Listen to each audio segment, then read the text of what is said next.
இந்த வீடியோ பார்த்துட்டு இருக்க எல்லோருக்கும் என்னுடைய வணக்கம். ஃபியூச்சர் லைஃப் சேனல்ல வேகன்சி வீடியோ பார்க்கறதுக்கு முன்னாடி ப்ளீஸ் சப்ஸ்கிரைப் பண்ணிக்கோங்க. நீங்க சப்ஸ்கிரைப் பண்ணா மாத்திரம் தான் நான் போடுற வீடியோ உங்களுக்கு உடனுக்குடனே கிடைக்கும். அதே போல அப்ளிகேஷன் எண்ட் டேட்டுக்கு முன்னாடி உங்களால அப்ளை பண்ணவும் முடியும். இன்னொரு ரிக்வெஸ்ட்டும் இருக்கு. இந்த சேனல் ஆரம்பிச்சது எக்ஸ்க்ளூசிவா படிச்சுட்டு இருக்க ஸ்டூடெண்ட்டுக்கான இன்டர்ன்ஷிப்காகவும் படிச்சு முடிச்சு வேலை தேடிட்டு இருக்கவங்களுக்காகவும் ஆரம்பிச்ச இந்த சேனல் இது வரைக்கும் நிறைய பேருக்கு ஸ்ப்ரெட் ஆகவே இல்லை. ஸோ உங்களுக்கு தெரிஞ்ச யாராவது படிச்சுட்டு இருக்காங்க, இல்லை படிச்சுட்டு இருக்க ஸ்டூடெண்ட்டோட பேரண்ட்ஸ் தெரியும்னா அவங்களுக்கும், அதே சமயத்தில் படிச்சு முடிச்சு வேலை தேடிட்டு இருக்கவங்க, இல்லை வேற நல்ல வேலை தேடிட்டு இருக்க யாராக இருந்தாலும் அவங்களுக்கு இந்த சேனல் லிங்கை கொடுங்க. அவங்களையும் சப்ஸ்கிரைப் பண்ண சொல்லுங்க. அது அவங்களோட பிரைட் ஃபியூச்சருக்கு ஒரு நல்ல ஸ்டார்டிங் பாயிண்டா இருக்கும். இன்னைக்கு நம்ம பார்க்க போகிறது கோஆப்ரேட்டிவ் பேங்க் அவங்களோட ஸ்டேட் ரெக்ரூட்மெண்ட் பீரோ அவங்க அனௌன்ஸ் பண்ணியிருக்கிற 50 வேகன்சிக்கான நோட்டிஃபிகேஷனை தான் நம்ம பார்க்க போகிறோம். இந்த நோட்டிஃபிகேஷன் எண் 02/2025 அனௌன்ஸ் பண்ணது 11th December 2025. ஸோ இதோட வெப்சைட் அப்படின்னு கேட்டிங்கன்னா www.tncoopsrb.in. இதுதான் அவங்களோட வெப்சைட். நோட்டிஃபிகேஷன் எல்லாமே தமிழில் தான் இருக்குது. நீங்கள் தாராளமாக நோட்டிஃபிகேஷனை இன்னொரு தடவை படித்து பார்த்துட்டு அதுக்கப்புறமா அப்ளை பண்ணுங்கள். இந்த 50 வேகன்சிக்கான டீட்டெயில்ஸ் எல்லாமே பார்த்துருவோம். ஸோ இம்பார்ட்டன்ட் டேட்ஸ் அப்படின்னும் போது நோட்டிஃபிகேஷன் அனௌன்ஸ் பண்ணது 11th December இருந்தாலும் அப்ளிகேஷன் லிங்க் ஓப்பன் ஆனது 14th December 2025. Last date 31st December 2025 5:45 PM. அது 5:45 PMக்கு முன்னாடியே நீங்கள் அப்ளை பண்ணிடணும். கடைசி நேரத்தில் வெப்சைட் சரியாக ஒர்க் ஆகாது. ஸோ அதோடைய ஒரு ரிட்டன் எக்ஸாமினேஷன் இருக்குது. அது 24th January 2026 அப்படின்னு சொல்லியிருக்காங்க. காலைல 10 மணிலேருந்து மத்தியானம் 1 மணி வரைக்கும். இந்த வேகன்சி எல்லாமே போஸ்ட் கோட் என்னன்னு கேட்டிங்கன்னா அசிஸ்டண்ட், உதவியாளர் அப்படின்றது தான். இது வந்து தமிழ்நாடோட கோஆப்ரேட்டிவ் சொசைட்டியோ பேங்க்கோடைய அந்த ரெக்ரூட்மெண்ட். இது மொத்தம் 50 பிளேஸ் காலியாக இருக்குது. உங்களோட பே ஸ்கேல் அப்படின்னும் போது 32,020 96,210 வரைக்கும் உங்கள் சேலரி இருக்குன்னு சொல்லியிருக்காங்க. ஸோ ஏஜ் அப்படின்னும் போது நீங்கள் ஒரு வேளை ஜென்ரல் கேட்டகரியை சேர்ந்தவங்களா இருந்தால் உங்களோட மினிமம் ஏஜ் 18 இருக்கணும். Maximum age 32. அதே ஜென்ரல் கேட்டகரியில் நீங்கள் பிடபிள்யூபிடி கேண்டிடேட் இருந்தால் உங்களோட maximum age 42. Ex serviceman general கேட்டகரியாக இருந்தால் உங்களோட மேக்ஸிமம் ஏஜ் லிமிட் 50. அதே விடோவாக இருந்தால் நோ ஏஜ் லிமிட் அப்படின்னு சொல்லியிருக்காங்க. நீங்கள் ஒரு வேளை கேட்டகரி வைஸ் வந்து எஸ்சிஓ, எஸ்சிஏஓ, எஸ்டி, எம்பிசி, பிசி, பிசிஎம் இந்த கேட்டகரியை சேர்ந்த கேண்டிடேட்டாக இருந்தால் உங்களோட minimum age limit 18. So maximum age limit அப்படின்னும் போது நீங்கள் பிடபிள்யூபிடி, எக்ஸ் சர்வீஸ்மேன் இல்லை விடோ ஆர் இந்த கம்யூனிட்டியை சேர்ந்தவங்களா மாத்திரம் இருந்தால் போதும். உங்களுக்கு மேக்ஸிமம் ஏஜ் லிமிட் இல்லை. மேக்ஸிமம் ஏஜ் லிமிட் இல்லை அப்படிங்கிறது என்ன அப்படின்னா நீங்கள் 60 வயசு கம்ப்ளீட் பண்ணியிருக்க கூடாது. அவ்வளோதான் அவங்க சொல்கிற அந்த லிமிட்டு. ஸோ எஜுகேஷனல் குவாலிஃபிகேஷனை பற்றி பார்த்துருவோம்.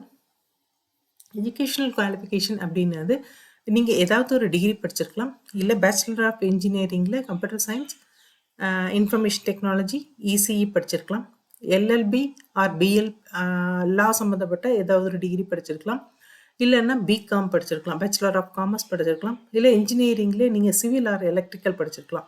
இந்த படிப்பு படித்தது இல்லாமல் கூட வந்து நீங்கள் வந்து ஒரு டிப்ளமோ இன் கோஆப்ரேட்டிவ் சொசைட்டியோட அந்த டிப்ளமோ சர்டிஃபிகேட் வந்து வாங்கியிருக்கணும் அப்படின்னு சொல்லியிருக்காங்க. ஸோ எனி டிகிரி படித்து ஒரு டிப்ளமோ சர்டிஃபிகேட் வச்சுருந்தீங்க அப்படின்னா உங்களுக்கு 2 ஓப்பனிங் இருக்குது. நீங்கள் இன்ஜினியரிங்கில் கம்ப்யூட்டர் சயின்ஸ், அதே மாதிரி ஐடி இல்லைன்னா இசிஇ படிச்சிருந்தீங்கன்னா 33 ஓப்பனிங் இருக்குது. லா படிச்சிருந்தீங்கன்னா 2 ஓப்பனிங் இருக்குது. பிகாம் படித்தவங்களுக்கு 9 ஓப்பனிங் இருக்குது. இன்ஜினியரிங்கில் சிவில் ஆர் எலக்ட்ரிக்கல் படித்தவங்களுக்கு 4 ஓப்பனிங் இருக்குது. மொத்தம் 50. இதில் ஒரு சில படிப்புக்கு வந்து இந்த கோஆப்ரேட்டிவ் சொசைட்டியோட ட்ரைனிங் அந்த சர்டிஃபிகேட் வந்து தேவையில்லைன்னு சொல்லியிருக்காங்க. அதை அடுத்தடுத்து பார்த்துருவோம் நம்ம. இது நீங்கள் எந்த டிகிரி படிச்சிருந்தாலும் என்ன பேட்டர்னில் படிச்சிருக்கணும்னா ஃபுல் டைமில் படிச்சிருக்கணும் ஃபஸ்ட்டு விஷயம். அதே மாதிரி நீங்கள் 10th படிச்சுட்டு அதுக்கப்புறம் 12th படித்து முடிச்சுட்டு அதுக்கப்புறம் டிகிரி உங்களோட டிகிரி 3 இயர்ஸோ 4 இயர்ஸோ இல்லை என்ன மாதிரியான இயரோ அதை வந்து நீங்கள் படிச்சிருக்கணும். ஃபுல் டைமில் படிச்சிருக்கணும். ரெகக்னைஸ்ட் யூனிவர்சிட்டி இன்ஸ்டிடியூஷனில் படிச்சிருக்கணும். இதுதான் வந்து அவங்க கேட்குற அந்த குவாலிஃபிகேஷன் பேட்டர்ன். இது இந்த கூட்டுறவு மேலாண்மை பயிற்சி அப்படின்றது என்ன அப்படின்னா டிப்ளமோ இன் கோஆப்ரேட்டிவ் மேனேஜ்மெண்ட் வந்து தமிழ்நாடு கூட்டுறவு சொசைட்டி வந்து ஒரு டிப்ளமோ கோர்ஸ் கொடுக்குறாங்க. அது நீங்கள் படிச்சிருந்தாலும் அதை அவங்களும் அப்ளை பண்ணலாம். இல்லை சென்னையில் நடேசன் கோஆப்ரேட்டிவ் மேனேஜ்மெண்ட்டு அவங்க வந்து ஒரு டிப்ளமோ கோர்ஸ் குடுக்குறாங்க. அத படிச்சிருந்தாலும் நீங்க அப்ளை பண்ணலாம். இல்ல மதுரை கோஆப்பரேட்டிவ் மேனேஜ்மெண்ட் வந்து ஒரு டிப்ளமோ கோர்ஸ் ஆஃபர் பண்றாங்க. அது படிச்சிருந்தாலும் நீங்க அப்ளை பண்ணலாம். ஸோ யாரெல்லாம் வந்து இந்த கோர்ஸ் படிச்சதுலேருந்து ஒரு எக்ஸம்ஷன் கிடைக்குது அப்படின்னா, வைகுந்த் மேத்தா தேசிய கூட்டுறவு நிறுவனம், பூனே. இதில படிச்சவங்க, பிகாம், எம்காம் படிச்சவங்க, எம்ஏ படிச்சவங்க, அதே மாரி யுஜிசியால அப்ரூவ் பண்ண ஏதாவது ஒரு முதுகலை பட்டம், அதாவது பிஜி படிச்சவங்க, அப்புறம் பிஏ, பிகாம் படிச்சவங்க. பிஏ கூட்டுறவு, பிகாம் கூட்டுறவு அப்படின்னு சொல்லிட்டு கூட்டுறவு கோஆப்பரேட்டிவ். ஸோ இது படிச்சவங்க வந்து நீங்க வந்து இந்த பட்டய டிப்ளமோ அப்படின்ற அந்த கோஆப்பரேட்டிவ் சொசைட்டியோட டிப்ளமோ சர்டிஃபிகேட் வந்து நீங்க வாங்கியிருக்க வேண்டாம். அதுலேருந்து உங்களுக்கு எக்ஸம்ஷன் கிடைக்குது. ஆனா இந்த பிஏ, பிகாம், எம்ஏ இது படிச்சவங்க ஒரு 2, 3 சப்ஜெக்ட்ட கண்டிப்பா படிச்சிருக்கணும் அப்படின்னு சொல்லியிருக்காங்க. அது புக் கீப்பிங், பேங்கிங், கோஆப்பரேஷன், ஆடிட்டிங். இத சப்ஜெக்ட்டா படிச்சிருக்கணும். இதுக்கான ப்ரூஃபையும் நீங்க குடுக்க வேண்டியிருக்கும். அதாவது நீங்க மார்க் ஷீட்ல இது படிச்சு பாஸ் பண்ணியிருக்கீங்க அப்படின்றதுக்கு ப்ரூஃபா அந்த மார்க் ஷீட்டையும் நீங்க அப்லோட் பண்ண வேண்டியிருக்கும். இத தவிர வந்துட்டு நீங்க ஒரு வேளை இப்ப வந்து பை போஸ்ட் வந்து இந்த டிப்ளமோ கோர்ஸ் பண்ணிட்டுருக்கேன் அப்படின்னா, தாராளமா அப்ளை பண்ணலாம். ஆனா, நீங்க யார்கிட்ட அந்த டிப்ளமோ கோர்ஸ் பண்ணிட்டுருக்கீங்களோ, அங்கருந்து ஒரு பொனஃபைட் சர்டிஃபிகேட் வாங்கி நீங்க அப்லோட் பண்ண வேண்டியிருக்கும். இத தவிர வந்துட்டு எக்ஸ் சர்வீஸ் மேன் அப்ளை பண்ணீங்க அப்படின்னா, நீங்க ஏதோ ஒரு டிகிரி படிச்சதா கன்சிடர் பண்ணி உங்களுக்கு அந்த ஆப்பர்ச்சுனிட்டி உங்களுக்கு தருவாங்க. கண்டிப்பா வந்து engineering in computer science, IT இல்ல வந்து சிவில், எலக்ட்ரிக்கல் படிச்சதா வந்து கன்சிடர் பண்ண மாட்டாங்க. அந்த எனி டிகிரிக்கான ஆப்பர்ச்சுனிட்டி வந்து உங்களுக்கு தரதா சொல்லியிருக்காங்க. இத தவிர வந்து உங்களுக்கு வந்து இதுக்கான என்ன நீங்க படிச்சிருந்தாலும் சரி, நீங்க சர்டிஃபிகேட் வந்து கண்டிப்பா குடுக்கணும். அதாவது 10த், 12த் தவிர உங்களுக்கு வந்து நீங்க டிகிரில என்ன படிச்சிருக்கீங்க, அந்த degree certificate, provisional certificate, mark sheet, consolidated mark sheet எதுனாலும் நீங்க அதுக்கான அந்த இது படிச்சிருக்கேன் அப்படின்றதுக்கான அந்த ப்ரூஃப் வந்து கண்டிப்பா நீங்க வந்து அப்லோட் பண்ணணும். இத தவிர வந்து உங்களுக்கு வந்து இந்த இவங்க கேட்டிருக்க அந்த குவாலிஃபிகேஷன் விட ஜாஸ்தியா படிச்சிருக்கீங்க அப்படின்னா, பரவால்ல. அதுக்கான ப்ரூஃப் வந்து நீங்க குடுத்தா அத வந்து அக்செப்ட் பண்றேன்னு சொல்லியிருக்காங்க.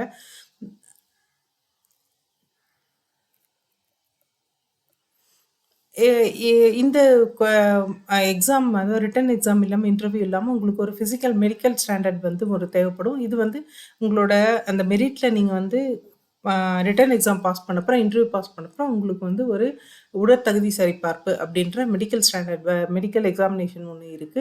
இத தவிர வந்து தமிழ் வந்து நல்லா தெரிஞ்சிருக்கணும்னு சொல்லியிருக்காங்க. நீங்க தமிழ்லயே ஃபர்ஸ்ட் ஸ்டாண்டர்ட்லேருந்து டிகிரி வரைக்கும் படிச்சிருந்தாலும் சரி, இல்ல நான் 12த் வரைக்கும் தான் 12த் வரைக்கும் தமிழ ஒரு செகண்ட் லாங்குவேஜா படிச்சிருக்கேன் அப்படின்னா, அதுக்கான ப்ரூஃப் குடுங்க.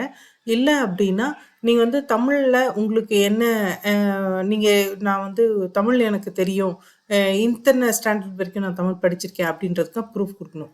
கண்டிப்பா தமிழ் தெரிஞ்சிருக்கணும். இல்ல வேற ஏதாவது ஒரு நீங்க பிஜி எல்லாம் பண்ணியிருக்கேன் அப்படின்னா, உங்களுக்கு வேலை கிடைச்சுன்னா நீங்க ஜாயின் பண்ணலாம். ஆனா, ஒரு 2 இயர்ஸ்க்குள்ள இவங்க வைக்கிற அந்த தமிழ் தகுதி தேர்வு, இந்த தமிழ்ல வந்து ஒரு அ ஒரு ஒரு டெஸ்ட் ஒண்ணு, ஒரு எக்ஸாம் ஒண்ணு வைப்பாங்க. அத வந்து நீங்க ஃபுல்லாவே எக்ஸாம் எழுதி அத பாஸ் பண்ணணும்.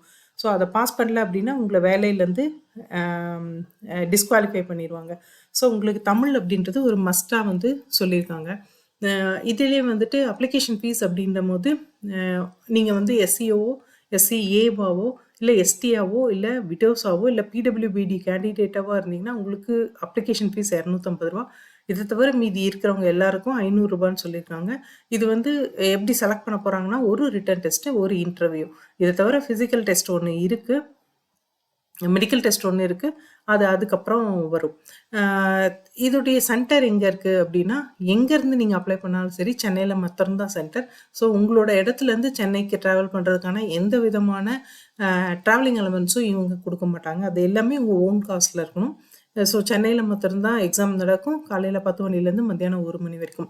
என்னென்ன கொஸ்டின்ஸ் எல்லாம் வரும் அப்டின்னா, கூட்டுறவு மேலாண்மை, கூட்டுறவு கடன் மற்றும் வங்கியியல், கூட்டுறவு கணக்கியல், எம்ஐஎஸ், ம் மற்றும் கணினி பயன்பாடு, பொது அறிவு, மனக்கணக்கு, நுண்ணறிவு அப்படின்ற மென்டல் எபிலிட்டி, அப்புறம் ஆப்டிட்யூட் அண்ட் ரீசனிங். இது தவிர தமிழ் டெஸ்ட் இருக்கு.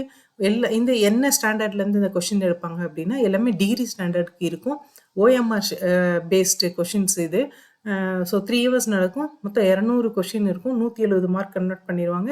மீதி 30 மார்க் வந்து உங்க இன்டர்வியூல நீங்க நீங்க பண்ற பெர்ஃபார்மன்ஸ் வச்சு உங்களுக்கு 30க்கு மார்க் குடுப்பாங்க. ஸோ டோட்டலா 200 மார்க். 200 மார்க்குக்கு யார் அதிகமா ஸ்கோர் பண்ணுறாங்களோ அவங்கள்லேருந்து இந்த 50 பேரை செலக்ட் பண்ண போகிறாங்க. ஸோ கம்ப்ளீட்லி மெரிட் பேஸ்ட் அப்படின்னு சொல்லியிருக்காங்க. இதை தவிர வந்து உங்கள் கொஷின்ஸ் வந்து இங்கிலீஷ்லேயும் தமிழ்லேயும் இருக்கும். நீங்கள் எது ஆப்டோ அதில் நீங்கள் எழுதலாம்.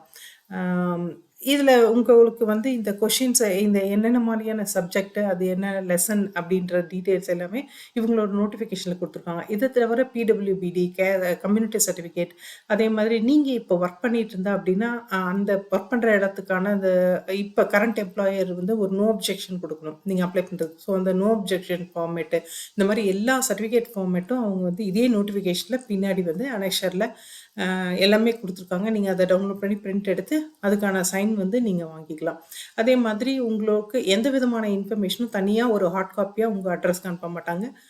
நீங்கள் கொடுத்துருக்க இமெயில் ஐடி ஃபோன் நம்பரில் தான் இன்ஃபர்மேஷன் வரும். இதை தவிர அவங்க வெப்சைட்டில் தான் மீதி எல்லாமே அப்டேட் பண்ணுவாங்க. உங்களுடைய ஹால் டிக்கெட் அப்படின்றத நான் உங்கள் வெப்சைட்டில் போய் பார்த்து நீங்கள் டவுன்லோட் பண்ணி பிரிண்ட் எடுத்துக்கணும். இதை தவிர வந்து நீங்கள் கொடுத்துருக்க அந்த இமெயில் ஐடியும் மொபைல் நம்பரையும் ஆக்டிவாக வச்சுக்கோங்க. அடிக்கடி செக் பண்ணிக்கோங்க. அடுத்த ஒரு 1 இயர்க்கு அதை ஆக்டிவாக வச்சுருந்தா தான் அவங்க அனுப்புகிற அந்த அப்டேஷன் வந்து உங்களுக்கு கிடைக்கும். இதை தவிர வந்துட்டு உங்களை எக்ஸாமினேஷன் சென்டருக்கு ஒரு 1 ஹவர் பிஃபோராக வேறு சொல்லியிருக்காங்க. எக்ஸாமுக்கு 1/2 hour முன்னாடி அப்ராக்சிமேட்டாக ஒரு 9:30க்கு கேட் க்ளோஸ் பண்ணிடுவோம் அப்படின்னு சொல்லியிருக்காங்க. இதை தவிர வந்து உங்களுக்கு வந்து டென்டேட்டிவ் ஆன்சர் கீ வந்து தரேன் அப்படின்னு சொல்லியிருக்காங்க. அது வந்து ஒரு 3 டேஸ்க்கு அதுக்கப்புறமா உங்களுக்கு வந்து அவங்களோட வெப்சைட்லேயே அப்டேட் பண்ணுறேன்னு சொல்லியிருக்காங்க.